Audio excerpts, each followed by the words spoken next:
Hello guys, welcome back to again. मेरा नाम ऋषभ है और मैं हमें वियतनाम में हूँ। और अभी आज मैं हूँ वेस्ट लेक पर। यहाँ पर मैं नारियल पानी पीने आया हूँ। ये आप देख सकते हैं, ये वेस्ट लेक। सामने की तरफ जो लेक है उसकी वजह से इसका नाम वेस्ट लेक पड़ा है। वेस्ट लेक हनोई का ना बहुत एक नाइस प्लेस है। जब दिन भर की थकान आपको हो जाती है और जो है आप टायर्ड हो जाते हैं काम करते करते, ट्रैफिक देखते देखते, तो मैं अधिकतर यहीं आता हूँ वेस्ट लेक पर। सामने की तरफ लेक, अच्छे यहाँ पे कॉफ़ी शॉप हैं, मतलब सुकून है। अभी तो फ़िलहाल ट्रैफिक चल रहा है, लेकिन मोस्टली यहाँ जो है शांति रहती है। तो अधिकतर जो फॉरेनर हैं ये सब जो है यहीं आते हैं रहने के लिए। यहीं पे जो है घर ढूंढते हैं, यहीं पे जो है चिल आउट करते हैं, क्योंकि यहाँ सस्ता भी है, अच्छा भी है, क्वालिटी भी अच्छी है, हर चीज़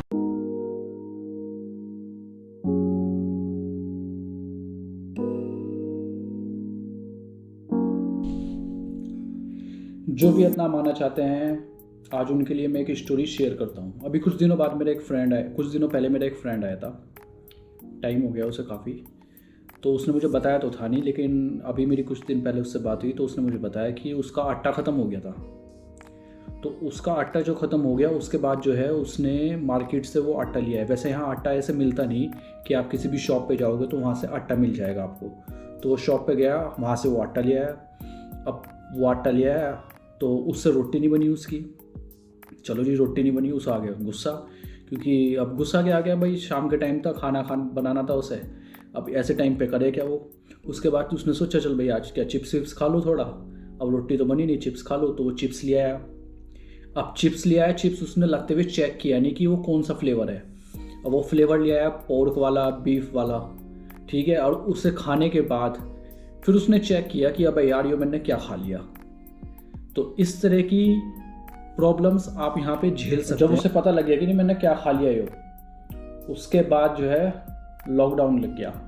और लॉकडाउन लगने के बाद वो इतने गुस्से में आया कि वो इंडिया चला गया। और इंडिया जाने के बाद फिर वो वापस आया ही नहीं यहाँ वियतनाम में काम करने के लिए, क्योंकि अब लॉकडाउन खुल गया, अब टीचर चाहिए। तो अब वो आया ही नहीं है। उससे मैंने बात भी करी तो वो कह रहा ना भाई मेरा तो काम चलता नहीं वियतनाम में, खाने पीने की बहुत दिक्कत है, तो मेरा काम वहाँ बनता नहीं। और तुझे पता है मेरे साथ लास्ट एक्सीडेंट क्या हो गया, तो मेरा मन है नहीं बिल्कुल भी मैं यहाँ कम पैसों में काम कर लूँगा, पर मैं वियतनाम में सर्वाइव। It's a Vietnam.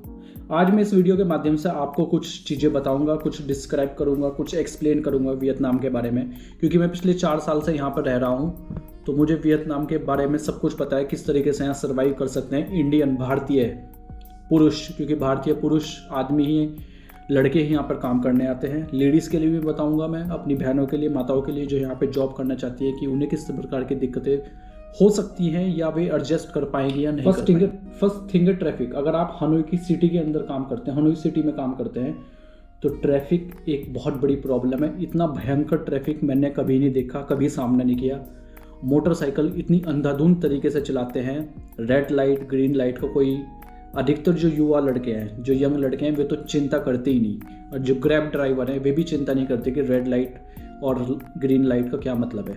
कहीं भी चढ़ा देंगे, किधर भी तरफ भी ले देंगे वे। जहाँ पे जो है पैदल जाने वालों का रास्ता होता है वहाँ पे वे चला देते हैं। तो ट्रैफिक तो बहुत बहुत ज़्यादा ख़राब है, बहुत बहुत भयंकर है। भयंकर मतलब अंधाधुंध ट्रैफिक है। यानी अगर आप एक बार ट्रैफिक में फंस गए ना, तो आपको मान के चलो 15 मिनट आधा घंटा तो ट्रैफिक के अंदर ही ख़त्म हो। दूसरी चीज़ है, जब आप निकलते हैं सड़कों पर तो आपको जो है बहुत कूड़ा भी दिख सकता है। मतलब कूड़ा आपको दिख सकता है या होता है कूड़ा अधिकतर, ये कूड़ा हो गया। दूसरा कॉकरोचेस भी बहुत हैं यहाँ पे। और सबसे तीसरी चीज़ है आपके जो है चूहे इंडियन वाले चूहे नहीं हैं, पतले से छोटे से, वे इतने मोटे मोटे इतने बड़े बड़े चूहे हैं ना कि आपके ऊपर अगर एक चढ़ गया ना, उस दिन तो आपका दिन ही ख़राब हो जाएगा। मतलब चूहे भी बहुत बड़े बड़े हैं। और अगर आप, ऐसा होता है कि जैसे किसी रेस्टोरेंट में जाते हैं या आपको कुछ स्पेशल चीज़ आपने रेस्टोरेंट में ऑर्डर करी, फ्राइड राइस ऑर्डर किए, और आपने कह दिया कि मुझे इसके अंदर आप चिकन ना डालें या कोई और किसी प्रकार का मीट ना डालें, तो इस बात को समझाना बहुत मुश्किल हो जाता है, क्योंकि आप तो इंग्लिश में बोल रहे हैं, ज़रूरी नहीं कि वो समझ पाए। या कई बार वो येस बोल देते हैं, येस येस येस, बट जब कुक करके आ जाता है आपके सामने तो जो है वो उसमें चीज़ पड़ी हुई होती है जो आपने मना करी है। तो तो ये बहुत बार स्टार्टिंग में मुझे बहुत बार इन चीज़ों का सामना करना पड़ा, क्योंकि लैंग्वेज की प्रॉब्लम होती है। आपने कुछ डिश ऑर्डर करी और वो डिश आई, पर आप जैसा चाहते हैं वैसी डिश नहीं आ पाई, वो वैसे नहीं आई, तो आपको गुस्सा भी आता है, फिर जो है दुख भी होता है कि पैसे भी गए और मैं खाने का भी नहीं, क्योंकि मैं तो जो हूँ नहीं खा पाता। अगर उसके अंदर पॉक आ गया, बीफ आ गया है, या कोई और भी ऐसा एनिमल आ गया, चिकन तक तो चलो चल जाता है, लेकिन और किसी एनिमल का नहीं चलता। और अगर आप पेट लवर हैं, जैसे कि मैंने देखा है कई फॉरनर्स कुत्ते पाल लेते हैं अपना टाइम गुजारने के लिए, मतलब पेट लवर होते हैं कि भाई टाइम हो गया या टायर्ड हो जाते हैं तो थोड़ा पालतू जानवरों के साथ खेल लो। यहाँ पे ऐसा है, अगर आप पालतू जानवर पाल लेते हो, अगर आप उनकी देखभाल नहीं करते हो, खासकर कुत्तों की बात करता हूँ, तो एक बात याद रखिए कि यहाँ बहुत नॉर्मल है कुत्तों को खाना, ठीक है ना। तो बहुत बार ऐसे एक्सीडेंट होते हैं कि कई चोर होते हैं जो ऐसे कुत्ते चुरा लेते हैं, जैसे आपने घर के बाहर बंदा छोड़ दिया, या कई बार आपने केयर नहीं करी, कहीं भूल गए आप या कुछ हो गया, तो ये बहुत संभावना है कि आपका कुत्ता चुरा लिया जाए और फिर वो मिलता नहीं, फिर वो किसी के पेट में ही जाता है डायरेक्ट, क्योंकि यहाँ कुत्तों का मार्केट भी है और कुत्ते यहाँ बहुत चाव से खाए जाते हैं। मतलब एक डिलीशियस फूड है, अगर आप किसी वियतनामी से पूछो ना तो उनका डिलीशियस फूड आता है इसके अंदर कि हमें कुत्ते का मांस बहुत ज़्यादा पसंद है। It's a Vietnam.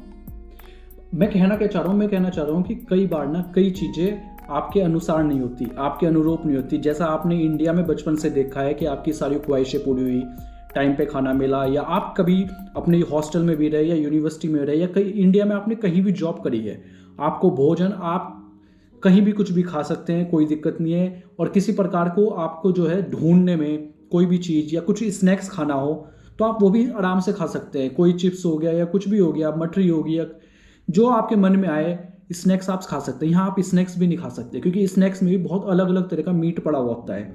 और मोस्टली मैंने आपको बताया दिया, काऊ, बीफ, पॉक, इन चीज़ों से भी स्नैक्स बने होते हैं। इन चीज़ों के जो है चिप्स भी बने होते हैं, जो खाने में मैं आपको बता नहीं सकता, मैंने तो खाया नहीं है, पर उन पे लिखा हुआ होता है फ्लेवर। अगर आप जल्दबाजी में चेक नहीं करेंगे, आपने ले लिया खा लिया, उसके बाद आप चेक कर रहे हैं कि हाँ भाई, अगर आपको नहीं पता है, मुझे तो पता है, तो मैं तो देख के ही खाता हूँ, मैं तो देख के ही चेक करता हूँ। तो इस बात का भी ध्यान रखना चाहिए, क्योंकि यही है आप अगर हनोई में जॉब करते हैं एज ए योगा टीचर, एक तो आपके पास टाइम नहीं होगा, आपकी लाइफ इतनी बिजी होगी कि आपके पास टाइम नहीं है, सिर्फ इतना ही टाइम होगा कि खाना बनाऊँ, खाना खाऊँ और सो जाऊँ, उसके अलावा आपके पास कोई टाइम नहीं होगा। और एनर्जी, मतलब आप अपने आसपास इतनी एनर्जी देख रहे हैं, लोग बागों के पास टाइम नहीं है, इतनी एनर्जी से भरे हुए हैं, काम कर रहे हैं लगातार, तो आपका भी बहुत मन करता है कि मैं काम ही काम करता रहूँ। आपको कभी बोर फील नहीं होता, आपको कभी आलस नहीं, दो चीज़ कभी नहीं होती हनोई के अंदर, बोर एंड आलस, क्योंकि ये इन चीज़ों का, दोनों चीज़ों का आपके पास टाइम ही नहीं है।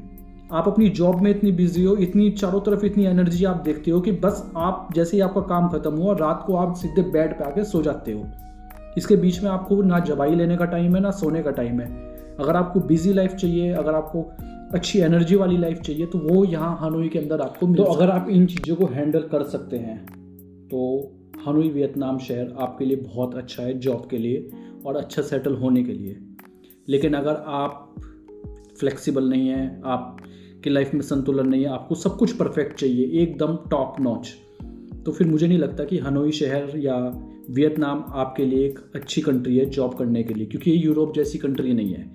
ये अभी जो है विकासशील देश है, यानी विकसित हो रहा है, धीरे धीरे बिल्डिंग्स बन रही हैं, धीरे धीरे जो है स्मॉल वेंडर्स जो हैं वो बड़ी बड़ी शॉप में कन्वर्ट हो रहे हैं, सड़कें धीरे धीरे साफ़ हो रही हैं, मतलब जो भी कमियां मैंने आपको बताई वे धीरे धीरे निकल रही हैं। लेकिन इंडिया बेटर है, ये मैं कह सकता हूँ वियतनाम से, क्योंकि कई चीज़ें जो हैं इंडिया में बहुत बेटर है। तो अगर आप वियतनाम में काम करना चाहते हैं तो इन चीज़ों का बिल्कुल ध्यान रखें।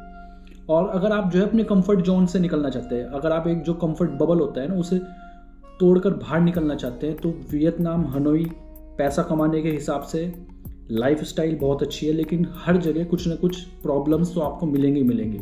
अगर आप इन प्रॉब्लम्स को संभाल सकते हैं, इनके बीच में रह सकते हैं, जैसे मैं रहता हूँ, अब मुझे कोई दिक्कत नहीं, स्टार्टिंग में थोड़ा हुआ था दिक्कत, पर अब जो है आदत पड़ चुकी है।